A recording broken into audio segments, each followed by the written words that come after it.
change. No.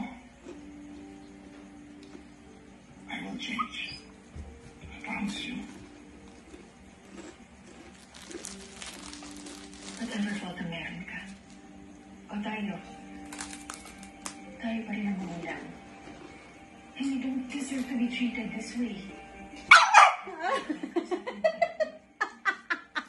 Bago ko siya iban sa pakikipag-usap sa ibang tao.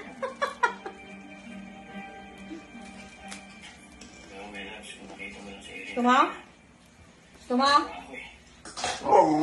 Gusto mo? Gusto mo?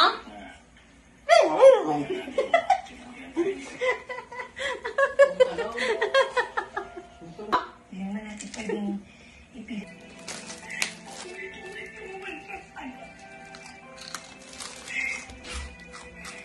Sapat yung nawala tayo ng anak ko.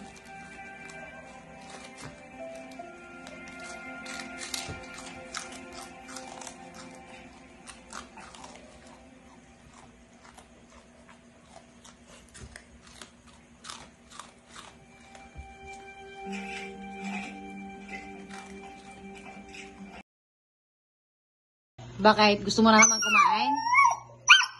Bakit kakain ka na naman? Kumain ka na kanina. Gutom ka pa?